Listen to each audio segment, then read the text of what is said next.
En estas noches hemos visto que los predicadores han estado enfocándose en las decisiones y a ellos le ha tocado un personaje y le ha tocado hablar de las decisiones de ese personaje y las consecuencias de esas decisiones. A mí me toca hablar esta noche sobre Daniel. ¿Cuáles fueron las decisiones de Daniel? ¿Cuáles fueron las consecuencias de las decisiones de Daniel? ¿Y cómo puedo yo aplicarlo a mi vida? Y yo quiero compartir esto con ustedes en esta noche. Pero primero, quiero que me acompañen en una oración. Amante Padre que estás en los cielos, santificado sea tu nombre, Señor. Gracias porque me das la oportunidad de estar aquí. Gracias porque podemos ver otro día de reposo. Ayúdanos a que yo pueda entender el mensaje, a que yo pueda llevarle el mensaje bien y que no sean mis palabras, Señor, sino las tuyas. Gracias por todo esto te lo pedimos en el nombre de Cristo Jesús. Amén. Amén. Si alguien me puede, por favor, leer la lectura bíblica que se encontraba en Daniel 1:8. Daniel propuso en su corazón no contaminarse con la porción de la comida del rey, ni con el vino que él bebía. Pidió, por tanto, al jefe de los eunucos que no se le obligara a contaminarse. Mucho es lo que se ha hablado respecto a este versículo de Daniel 1:8, y lo cierto es que sí hay mucho material que cortar de él. Daniel fue un gran hombre, atravesó muchas situaciones difíciles, pero fue recompensado por su fidelidad. Daniel no solo es notable por su condición de profeta, por haber escrito y recibido la inspiración de las más grandes y precisas profecías bíblicas de los acontecimientos mundiales que tendrían ocasión en el futuro, sino que también fue un hombre de carácter, determinación y decisión. Cuando se halló frente a los obstáculos que pudieron haber desanimado y que él pudiera haber ido con la corriente de los pueblos paganos, él se mantuvo firme y fiel a sus creencias y a su cultura. No dudó ni por un momento en establecer una diferencia entre lo que es correcto delante de Dios y lo que no lo es, lo que hizo que se viera en graves circunstancias. Pero de todas ellas lo libró Jehová. Amén. Muchos de nosotros en esas mismas situaciones seguro hubiéramos tomado diferentes decisiones a las que tomó Daniel. Simplemente con el hecho de saber que éramos esclavos, sin derecho a decidir qué, cómo, cuándo y dónde. Solo obedecer. Pero en esta noche veremos cómo Daniel, a pesar de las condiciones adversas de su vida, salió como esclavo de su nación, que fue destruida, y llegó a ser el segundo en 2 imperios mundiales, sin serle fiel a su Dios y sin abandonar sus principios. Para los que no conocen mucho de Daniel, vamos a ir desde el principio. Vamos a ver qué ocurrió con su pueblo, cómo él llegó hasta allá. El profeta Jeremías había estado anunciando la destrucción del pueblo de Judá por medio de los babilonios.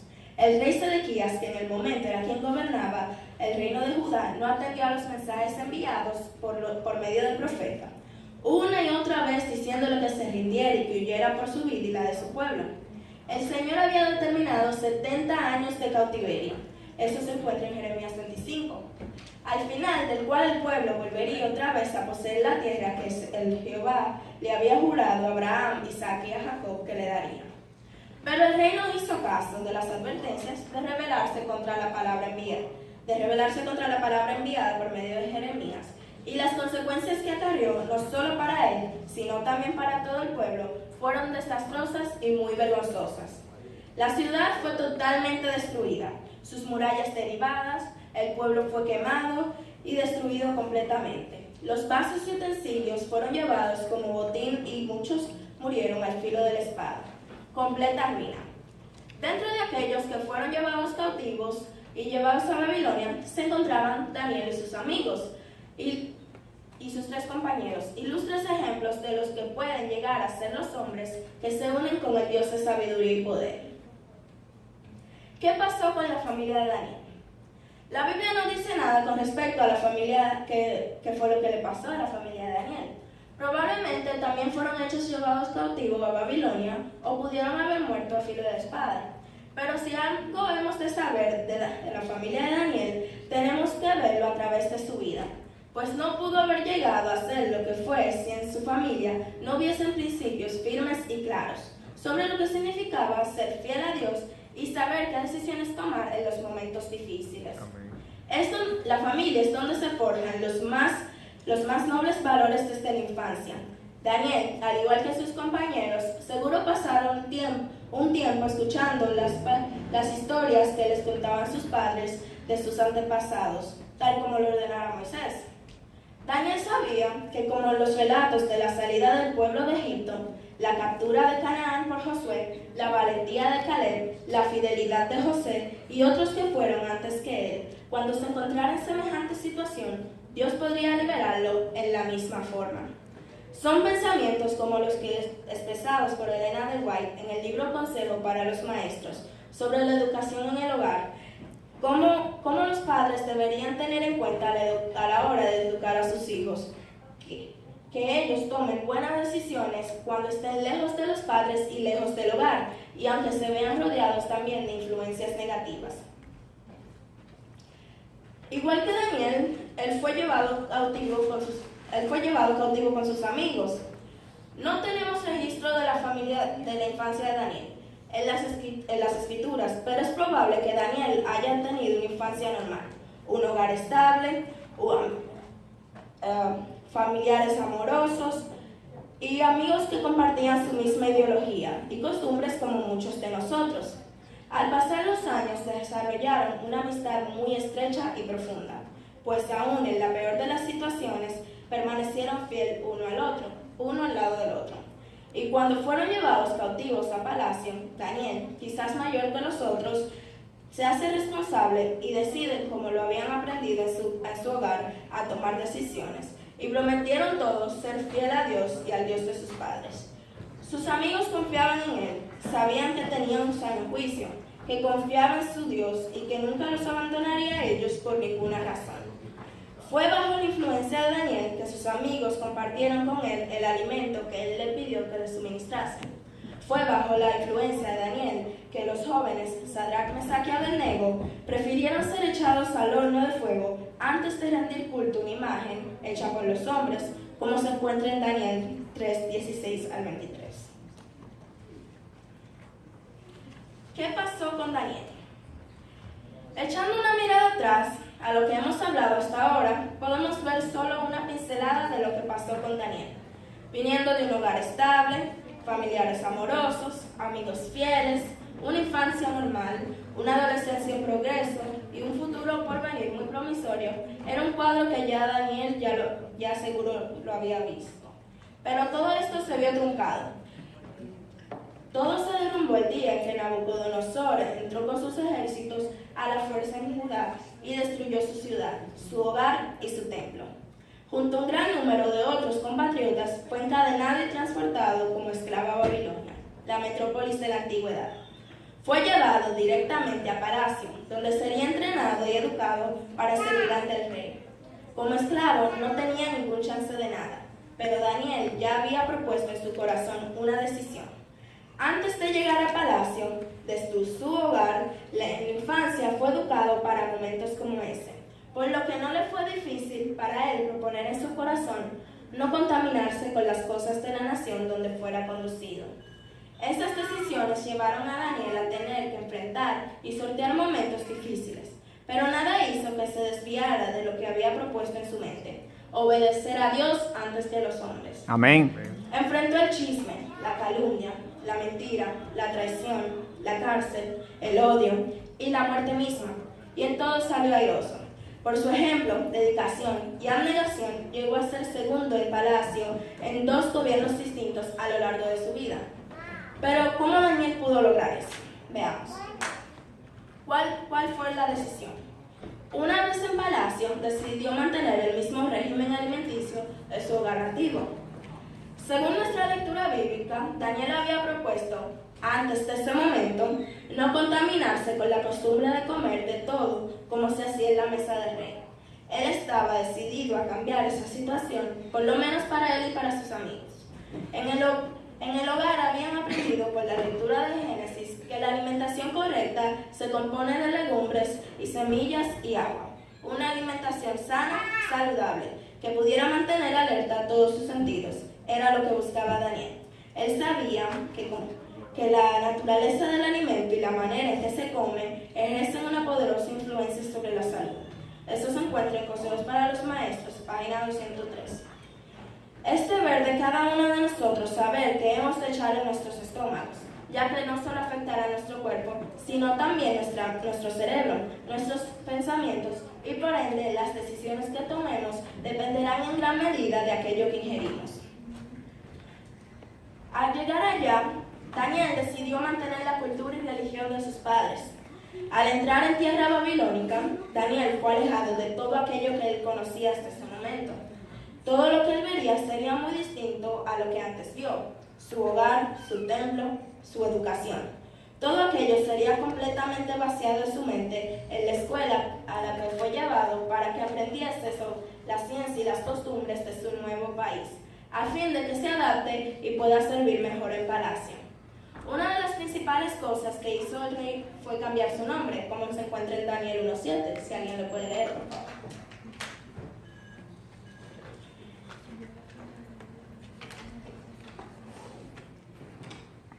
A estos el jefe de los eunucos puso nombres: a Daniel Belsasar, a Ananías Sadrach, a Misael Mesach y a Azarías Abednego. Al hacer esto, buscaba que Daniel entendiera que ya no era más un judío, ahora era un caldeo.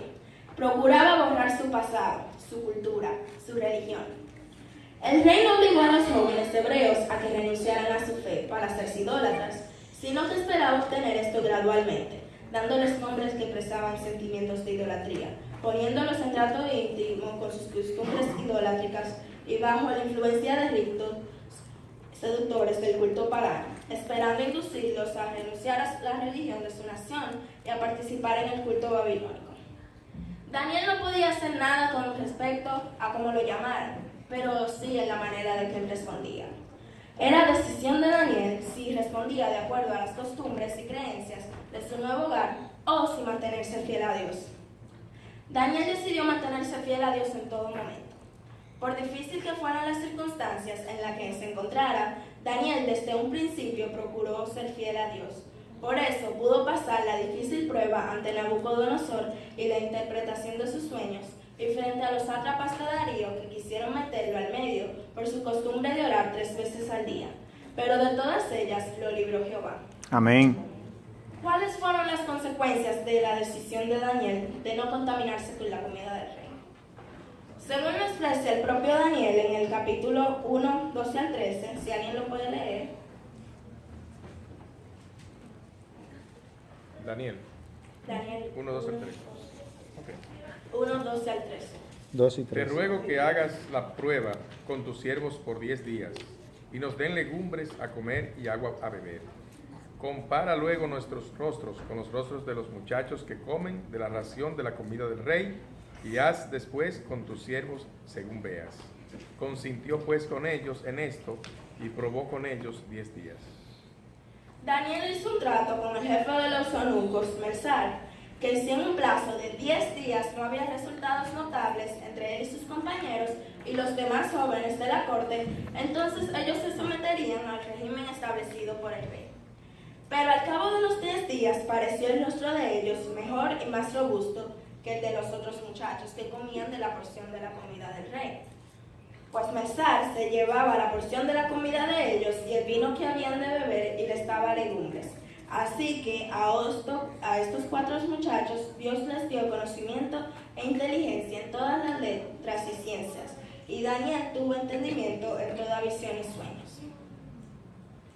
Cuando al cabo de los 10 días se presentaron delante del rey, el rey habló con ellos, y no fueron hallados entre ellos ninguno como Daniel, Ananías, Misael y Azarías. Así pues estuvieron delante del rey. En todo asunto de sabiduría e inteligencia que el rey les consultó, los halló 10 veces mejores que todos los magos y astrólogos que habían en todo su reino. ¿Cuál fue la consecuencia de Daniel de mantener la cultura y religión de sus padres? Como mencionamos antes, la primera tarea de los encargados de los recién llegados a palacio era poner nombres fueran de acuerdo con su cultura. En el caso de Daniel y sus compañeros, no solo cambiaron sus nombres, sino que los nombres que les pusieron tenían que ver directamente con sus costumbres paganas de adoración. Daniel, que en hebreo significa Dios es mi juez, le fue cambiado el nombre a Belsasar, que en arcadio significa Él protege su vida o protege la vida del rey, lo cual se cree que es una abreviación del nombre de su Dios, Bel. Esto no afectó en lo absoluto a la mentalidad de Daniel, que en ningún momento se le asoció con las costumbres y conductas del pueblo donde le tocó vivir. Tanto así que siguió observando sus propias costumbres, tal como lo expresa en el capítulo 6:10, donde dice que Daniel se arrodillaba a orar 3 veces al día. Aun cuando él sabía que había un edicto del rey, que todo aquel que se postrara delante de otro Dios sería condenado a su muerte. Delatado delante del rey por sus enemigos, no le quedó otra opción al rey que cumplir con la ley que había emitido, la cual era irrevocable aún por el propio rey. Como consecuencia de su decisión de serle fiel a Dios en la fe y cultura de sus padres, Daniel pudo responderle al rey el día siguiente, cuando todos esperaban que se fuera muerto. Mi Dios envió su ángel, el cual cerró la boca de los leones para que no me hiciesen daño, porque ante él fui hallado inocente. Y aún delante de ti, oh rey, yo no he hecho nada malo. Amén. ¿Qué podemos aprender? Nuestra identidad como pueblo nos ayuda a pertenecer. Debemos entender que somos una comunidad, que tenemos una identidad como iglesia, leyes, principios, lazos efectivos, un gobierno. Esto nos da la idea de pertenecer, de que no estamos solos, que nos ayudamos mutuamente y como colectividad, donde quiera que estemos, sabemos que somos parte de algo más grande que nosotros. Dios tiene un pueblo y nosotros pertenecemos a Él. Somos una nación santa, pueblo escogido por Dios para buenas obras. Amén. Que también podemos aprender que el hogar debe ser el primer lugar donde debo aprender a tomar decisiones. Yo quiero compartir con ustedes algunas citas del libro de Consejos para los Maestros, capítulo 13, la primera escuela, de Elena de White, que dice: en el hogar es donde ha de empezar la educación del niño. Allí está su primera escuela. Allí, con sus padres como maestros, debe aprender las lecciones que han de guiarlo a través de la vida. Lecciones de respeto, obediencia y reverencia y dominio propio. Las influencias educativas del hogar son un poder decidido para bien o para el mal. Son, en muchos aspectos, silenciosas y graduales, pero si se ejercen de la debida manera, llegan a ser un poder abarcante para la verdad y la justicia. Si no se instruye correctamente al niño en el hogar, Satanás lo educará con instrumentos elegidos por él. ¿Cuán importante es, pues, la escuela del hogar? Hay que echar un fundamento correcto, levantar un armazón fuerte y firme, y luego, día tras día, adelantar la obra de edificar, pulir y perfeccionar. Algunos colocan la educación después de la religión, pero la verdadera educación es la religión. La Biblia debería ser el primer libro del texto del niño. De este libro, los padres han de dar sabias instrucciones. La palabra de Dios ha de constituir la regla de la vida. De ella, los niños han de aprender que Dios es su Padre, y de las hermosas lecciones de su palabra han de adquirir un conocimiento de su carácter. Por la inculcación de sus principios deben aprender a hacer justicia y juicio. Y yo agregaría tomar buenas decisiones. Las amistades pueden ayudarnos para bien o para el mal. En Consejos para los Maestros, capítulo 29, las influencias de las compañías dicen: es inevitable que los jóvenes tengan compañías y necesariamente sentirán su influencia. Hay misteriosos vínculos que ligan las almas de manera que el corazón de uno responde al corazón de otro. El uno adopta inconscientemente las ideas, los sentimientos y el espíritu del otro. Este trato puede ser una bendición o una maldición. Los jóvenes pueden ayudarse y fortalecerse mutuamente, mejorando en conducta, disposición y conocimiento, o permitirse llegar a ser descuidados e infieles, ejerciendo así una influencia desmoralizadora. La elección de compañías es un asunto que los estudiantes deben aprender a considerar seriamente. Entre los jóvenes que asisten a nuestras escuelas se hallarán siempre dos tipos: los que procuran agradar a Dios y obedecer a sus maestros, y los que están llenos de un espíritu de iniquidad. Si los jóvenes van con la multitud y su influencia se sumará a la del adversario de las almas y contribuirá a extraviar a los que no albergaron principios de fidelidad inquebrantables. La fuerza de carácter consiste en dos cosas: la fuerza de voluntad y el dominio propio. Muchos jóvenes consideran equivocadamente la pasión fuerte y sin control como fuerza de carácter, pero la verdad es que el que es dominado por sus pasiones es un hombre débil. La verdadera grandeza y nobleza del hombre se mide por su poder de subyugar sus sentimientos y no por el poder que tienen sus sentimientos de subyugarle a él. El hombre más fuerte es aquel, aunque sensible al maltrato, refrena sin embargo la pasión y perdona a sus enemigos. Amén.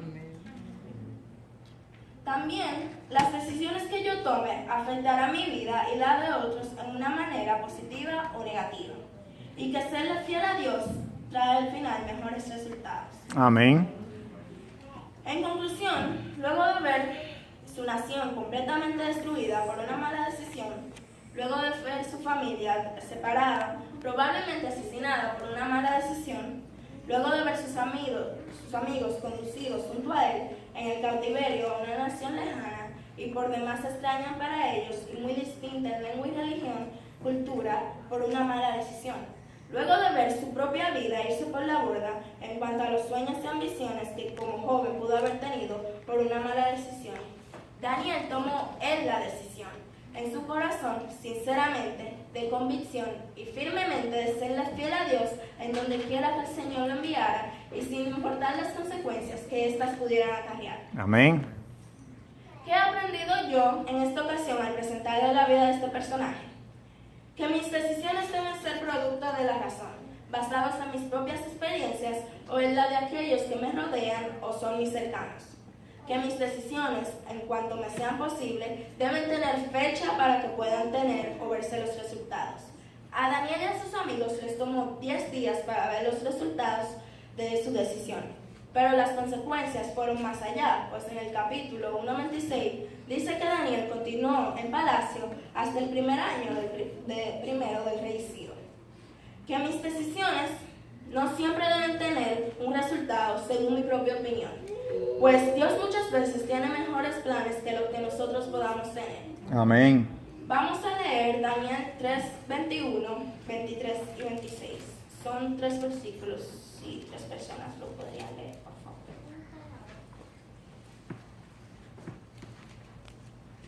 Daniel 3:21 dice: Entonces estos varones fueron atados con sus manos, sus calzas y sus turbantes y sus vestidos, y fueron echados dentro del horno de fuego ardiente.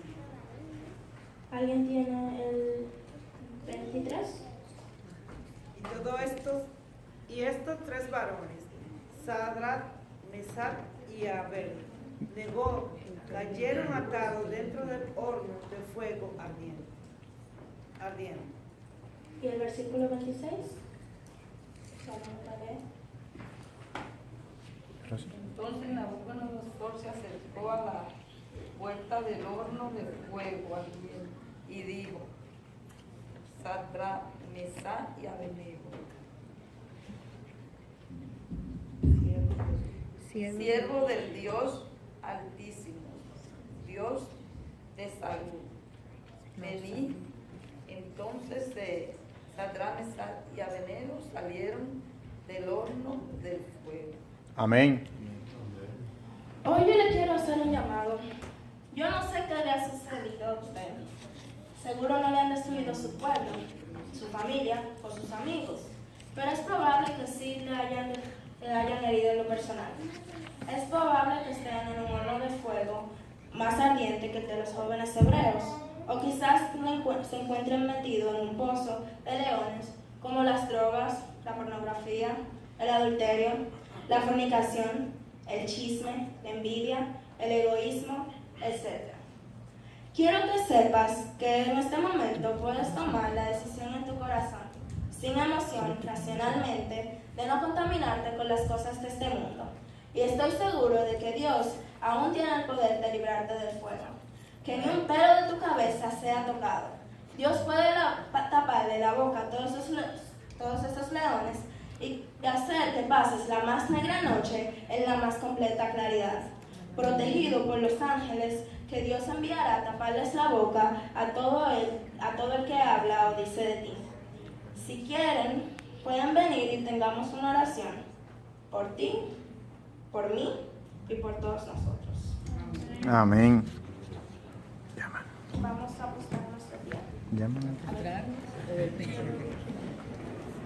¿Cómo? ¿A postrarnos o de pie?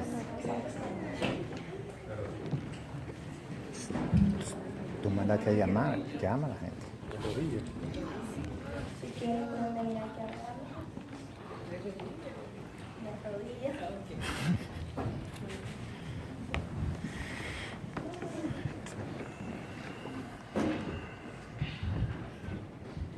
Amante Padre que estás en los cielos, santificado sea tu nombre, Señor.